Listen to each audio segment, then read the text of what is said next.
안녕하십니까. 말씀의 강 김초롱입니다. 오늘은 구약성경 메시아 텍스트 시리즈 6번째 강의입니다.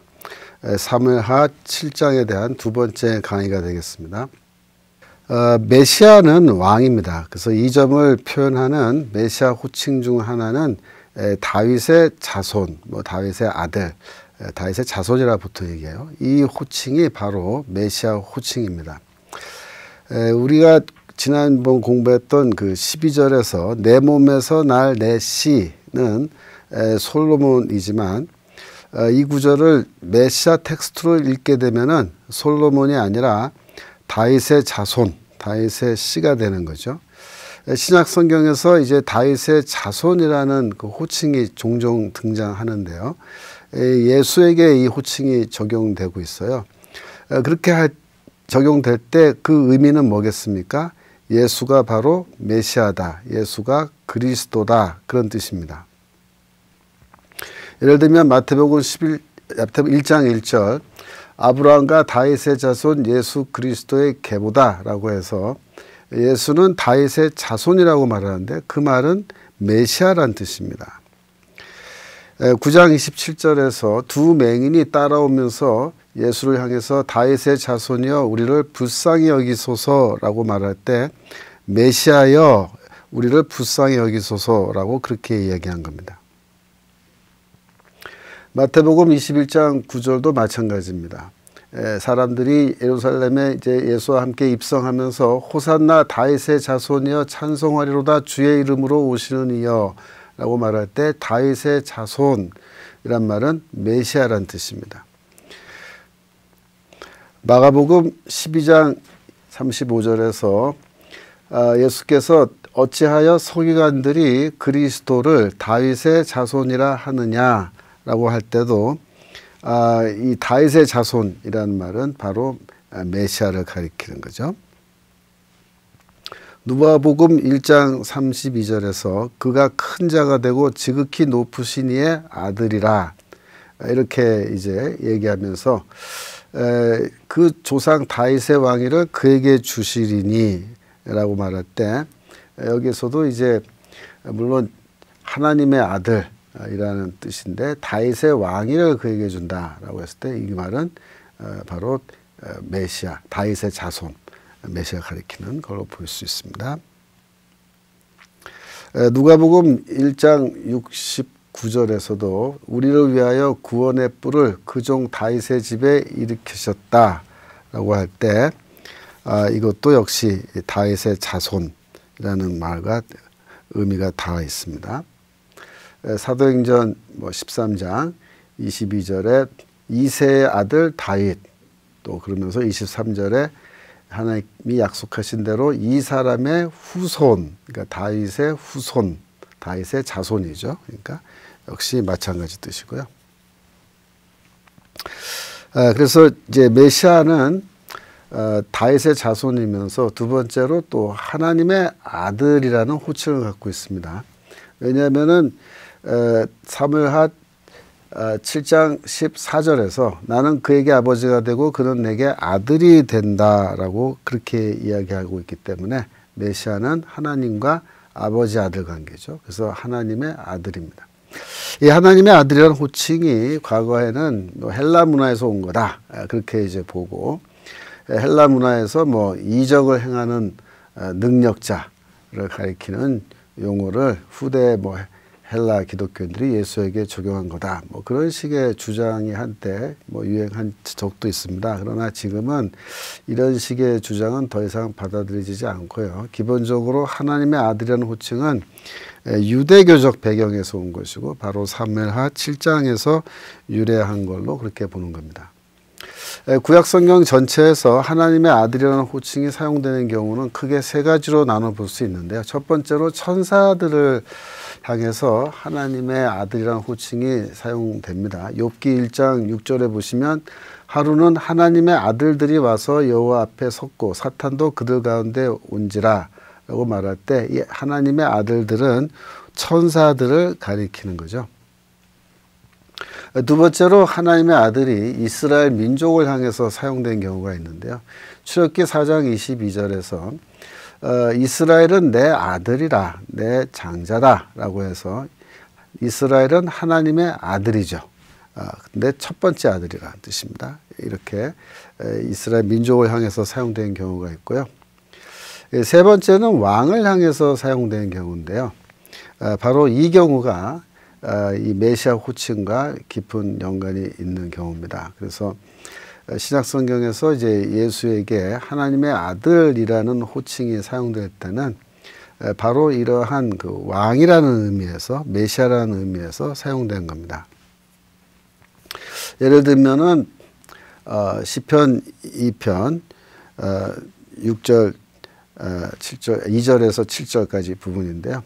2절에 보시면은 여호와와 그의 기름 부음 받은 자를 대적한다. 그래서 기름 부음 받은 자가 메시아거든요. 그런데 6절에 보시면 내가 나의 왕을 내 거룩한 산 시온에 세웠다라고 하시면서 7절에서 너는 내 아들이라고 말하잖아요. 오늘 내가 너를 낳았다. 그래서 이 왕은 하나님의 아들이라는 호칭을 갖고 있는 왕이죠.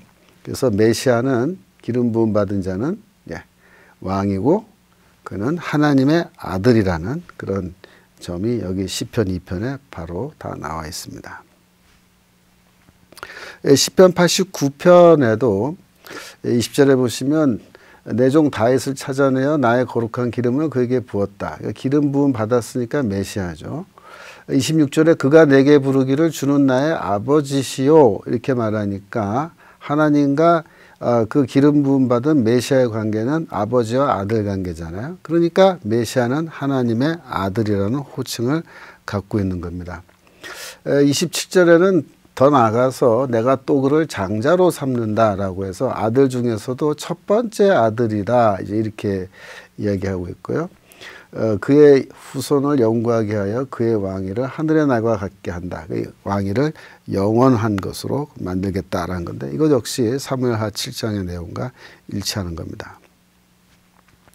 메시아가 하나님의 아들이라는 그런 주장은 그런 말은 하나님과 메시아가 생물학적으로 아버지와 아들 관계라는 뜻이 아닙니다. 그러니까 아버지, 아들이란 이 용어는 여기에서 생물학적 언어가 아닌 거예요. 나는 그에게 아버지가 되고 그는 내게 아들이 되리니라는 말은 메시아와 하나님의 관계가 마치 부자지근함과 같은 매우 친근한 관계라는 그런 비유적인 뜻인 겁니다. 신약 성경 보시면 예수는 하나님의 아들이라는 호칭으로 이제 불리는데요. 예수와 하나님의 관계는 친근한 관계라는 뜻이지 생물학적 관계라는 뜻이 전혀 아닙니다. 이게 교회에서 이제 초신자들 경우에 이제 처음 믿으신 분의 경우에 예수가 하나님의 아들이다 그렇게 얘기하면 뭐라고 질문을 하냐면 예수가 하나님의 아들이고 하나님이 예수의 아버지라면 어머니는 누구냐 뭐 이렇게 질문하는 경우가 있는데 그것은 이 아버지 아들 관계를 생물학적 관계로 오해해서 그렇게 질문을 하는 거죠. 하나님의 아들이라는 이런 호칭은 메시아 호칭이고요. 이 메시아 호칭은 그 호칭을 갖고 있는 사람의 신성을 디비니티를 인정하는 그런 호칭이 아닙니다. 즉 저 사람이 하나님의 아들이야 라고 말을 했을 때 그 호칭은 그 의미는 저 사람이 메시아야 라는 뜻이지 그 이상의 뜻은 없다는 겁니다. 즉 그 사람이 하나님과 같은 분이야 라는 뜻을 갖고 있지는 않다라는 거죠. 바르코크바 반란 때 랍비 아키바가 이 바르코크바가 메시아다라고 그렇게 선언했을 때도 그러한 말이 바르코크바가 신성을 갖고 있어 그런 의미로 한 말이 전혀 아니죠. 그 랍비 아키바는 바르코크바를 민족적 정치적 메시아로 생각해서 그 사람이 바로 메시아야 이렇게 얘기한 거죠. 전혀 신성과는 관계없다는 겁니다. 그래서 하나님의 아들이라는 호칭도 마찬가지라는 겁니다. 이런 호칭을 썼다고 해서 그 사람의 신성을 인정하는 것은 절대로 아니다. 그러면 많은 분들이 질문을 할까요? 마태복음 16장 16절에서 베드로가 예수를 향해서 고백할 때 주는 살아계신 하나님의 아들이시요 이렇게 이야기했는데 그거를 많은 목사님들이 베드로가 예수의 신성을 인정한 것이라고 그렇게 해석을 많이 하시는데요. 대부분의 신약학 학자들은 그렇게 보지 않습니다. 그저 예수가 메시아라는 것을 베드로가 인식하고 그걸 인정한 것으로 그렇게 이제 보는 거죠. 그래서 그리스도시요 살아계신 하나님의 아들이라는 말은 베드로는 여전히 이제 예수를 민족적 정치적 왕으로서의 메시아로 그렇게 이제 이해하고 있는 겁니다. 사내들인 재판에서도 대제사장이 예수를 향해서 물었습니다. 내가 찬송받을 이의 아들 그리스도냐? 그러니까 하나님의 아들, 즉 그리스도냐, 메시아냐? 라고 그렇게 물은 거죠.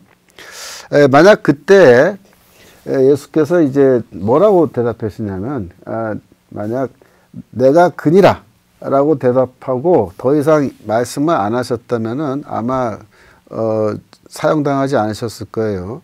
그런데 문제는 뭐냐면은 그 다음 말이죠. 인자가 권능자의 우편에 앉는 것과 하나님 구름을 타고 오는 것을 너희가 보리라 라는 그 말 때문에 이제 이 신성 모독에 해당하는 죄를 지었다고 해서 유죄 판결을 받은 것이지 내가 그리라 즉 내가 그리스도다 라고 대답했기 때문에 처형당한 것은 유죄 판결을 받은 것은 아닌 겁니다. 아닌 겁니다.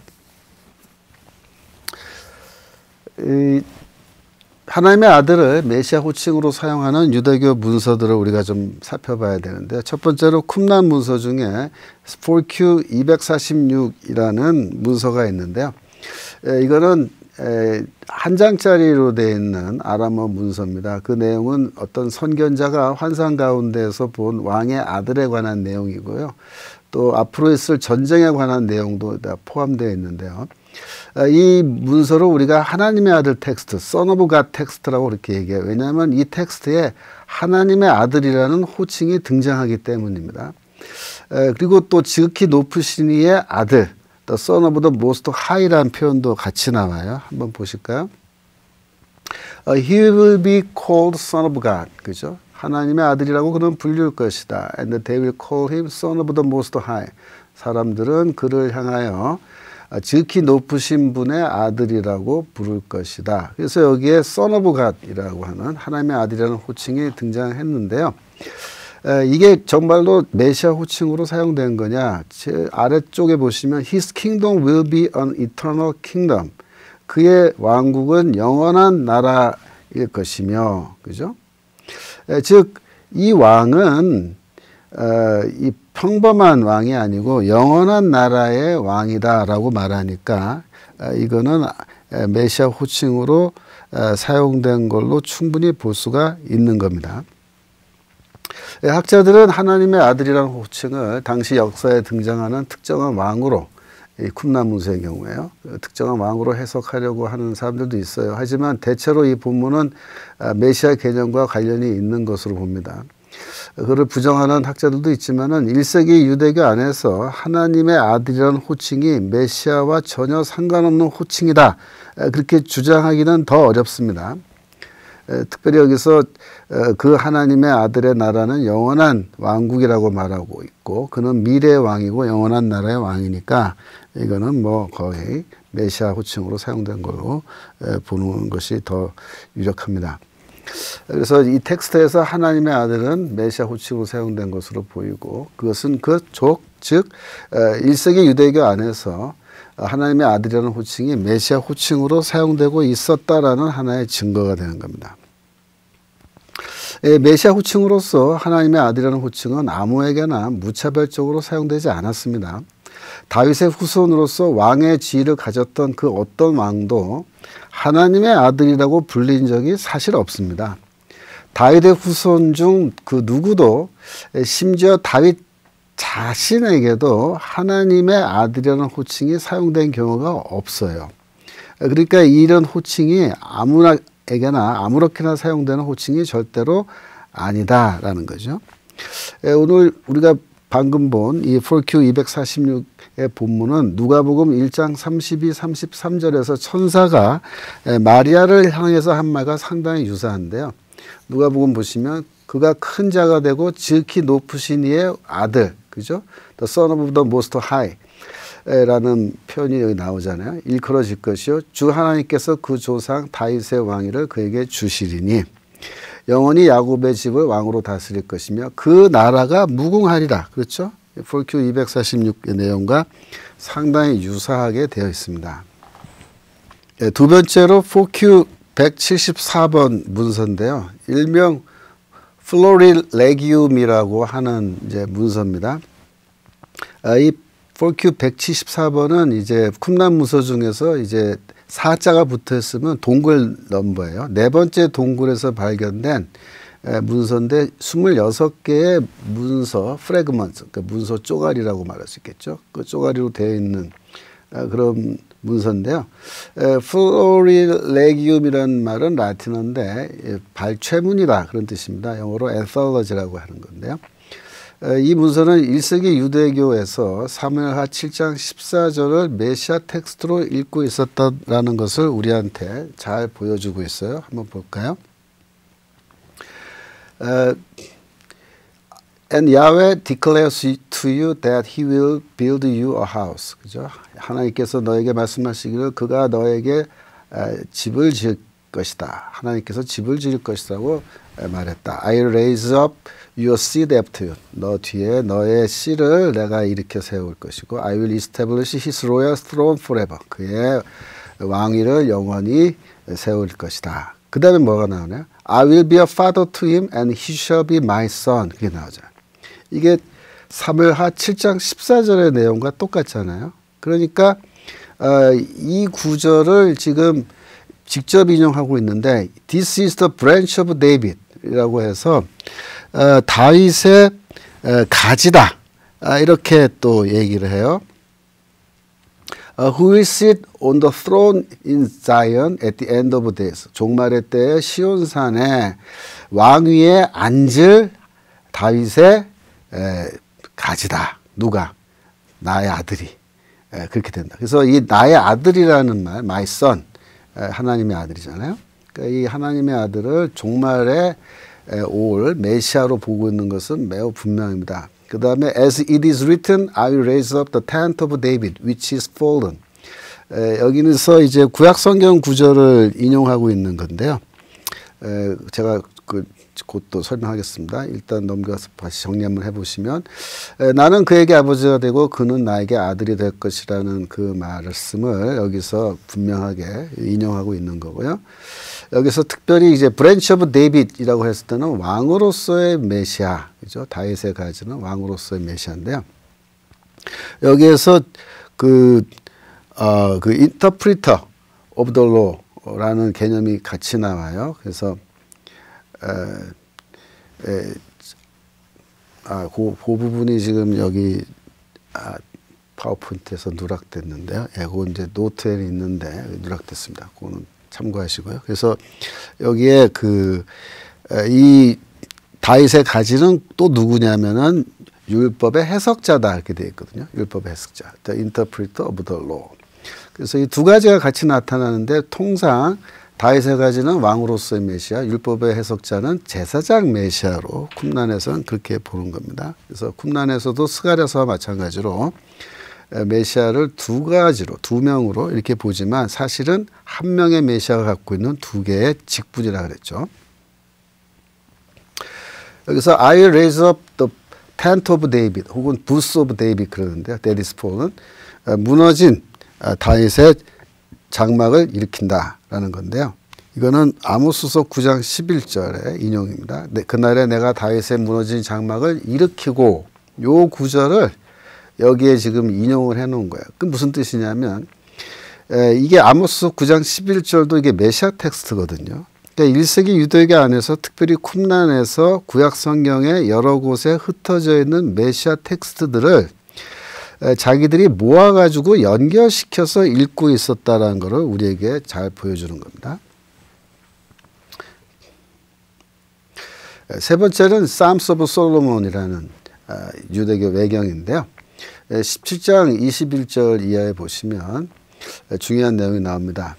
이 솔로몬의 시편이라는 이 외경은 주전 50년경에 기록된 걸로 봐요. 그러니까는 예수께서 태어나시기 전에 이미 존재하던 그런 문서였던 거죠. 이 부분을 보시면은 왕이란 단어, 다윗의 자손이란 단어, 주 메시아라는 호칭이 같이 나타나요. 그러니까 1세기 이전에 유대교에서 다양한 이런 본문들을 메시아 본문으로 읽고 있었다는 걸 또 보여주는 건데 21절 보시면은 See, Lord, and raise up for them their king.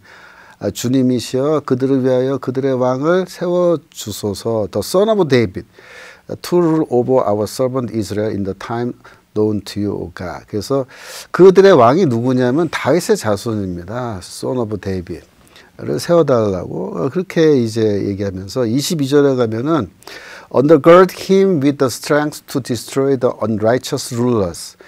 그 불의한 지배자들을 파괴하기 위한 힘을, 능력을 그에게 덧입혀 주셔서 to purge Jerusalem from Gentiles.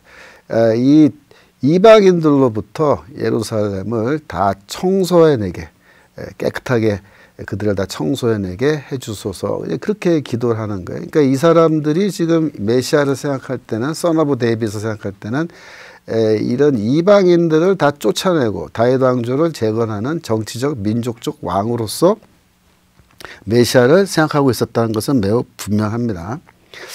쭉 내려가서 32절로 가시면 And he will be a righteous king over them. 그는 그들의 다스리는 의로운 왕이 될 것이며 taught by God.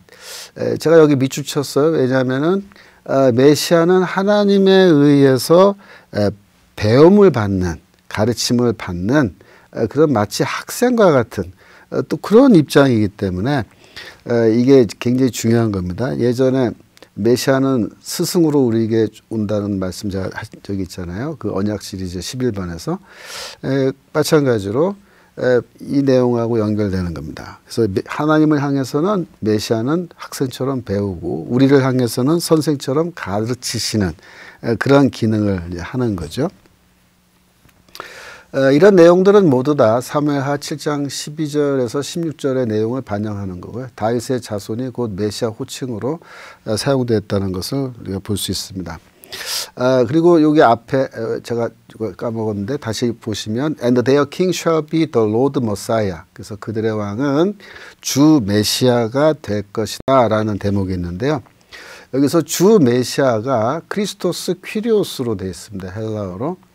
그런데 일부 학자들은 이게 크리스토스 퀴리우, 그래서 주의 메시아를 원래 이렇게 써야 되는데 이게 잘못 오역해서 잘못 기록된 거다 이렇게 봐요. 왜냐하면 주는 하나님을 나타내기 때문에 주 메시아 그러면은 메시아를 주로 보는 거잖아요. 하나님으로 보는 거잖아요. 하나님과 메시아를 동격으로 보는 건데 주의 메시아 그러면 하나님의 메시아니까 메시아를 주로 하나님으로 동격으로 보지 않는 거야.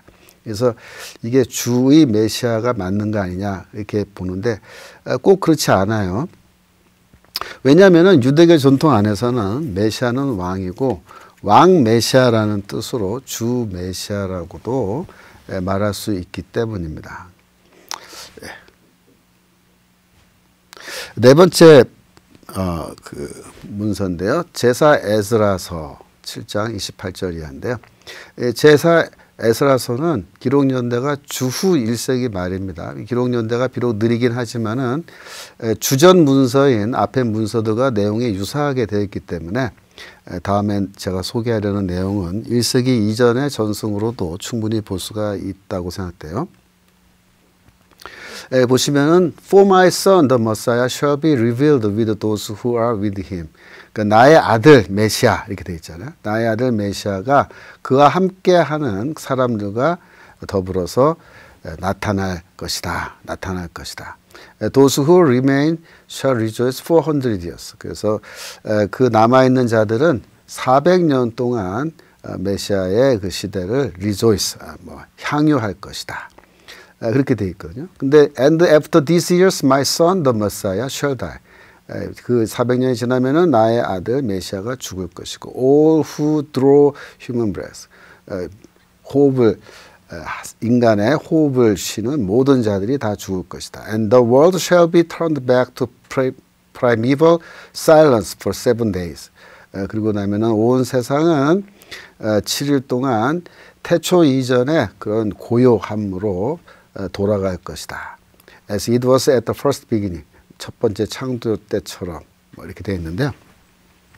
굉장히 재밌는 텍스트예요. 왜냐하면은 여기서 나의 아들, 하나님의 아들이죠. 메시아라는 개념이 나오고요. 근데 그 메시아가 400년에 되면 죽는다는 거예요. 메시아의 죽음을 얘기하고 그래서 메시아 나라가 400년 동안 지속되는 임시적인 그런 나라로 보고 메시아가 죽은 뒤에 그 이후에 종말이 온다라는 그런 아주 특이한 개념을 갖고 있어요. 이 제사 에스라서가. 또 여기에서도 중요한 거는 나의 아들, 하나님의 아들이 메시아 호칭으로 사용되고 있는 겁니다. 우리가 이런 호칭들이 한꺼번에 나오는 거를 우리가 한번 살펴볼 텐데요. 대표적인 케이스가 마태복음 27장 39절 이하에 예수께서 이 십자가에서 달려 계실 동안에 예수를 모욕하는 사람들이 모욕하는 말인데요. 40절에 이르되 성전을 헐고 사흘에 짓는 자여 내가 만일 하나님의 아들이거든 자기를 구원하고 십자가에서 내려오라 이렇게 말하잖아요. 근데 여기에서 이제 그 성전을 헐고 사흘에 짓는 자, 성전을 짓는 자라는 말과 하나님의 아들이란 개념이 다 어디서 왔다 그랬죠? 사무엘하 7장에서 왔다 그랬죠. 서기관과 장로들과 대제사장들도 희롱을 하는데 그가 남은 구원했을 때 자기는 구원할 수 없도다. 그가 이스라엘의 왕이로다. 이렇게 이야기하면서 조롱을 하는 건데요.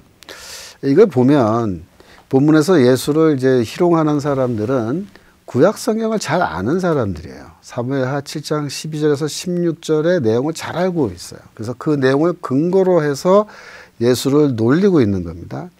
성전을 짓는 자라는 표현은 사무엘하 7장 13절에서 나오고 하나님의 아들은 14절에서 유래한 거죠.